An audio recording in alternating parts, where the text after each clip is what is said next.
अस्सलामुअलैकुम, welcome to my YouTube channel cooking tasty recipes. आज मैं अपने किचन में बनाने जा रही हूँ मज़ेदार सी सॉस, जिसको ग्रीन मायो सॉस भी बोलते हैं, जिसकी रेसिपी मैं आपके साथ शेयर करूँगी।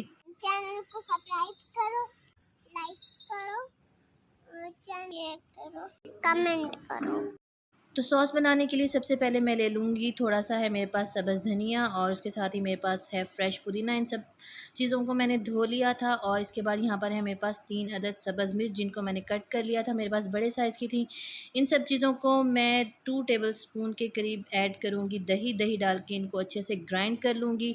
और दूसरी तरफ मेरे पास है 3 टेबलस्पून के करीब दही में पानी बिल्कुल भी नहीं है, और इसके साथ ही मैं इसमें 2 टेबलस्पून ऐड कर रही हूँ मायोनीज़।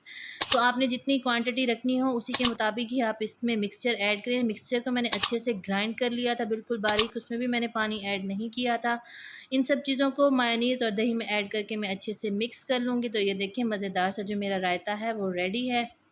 तो अगर आपको मेरा ये तरीका अच्छा लगा हो तो मेरी वीडियो को ज़रूर लाइक करें और मुझे कमेंट्स में बताएं कि आपको मेरी रेसिपी कैसी लगी।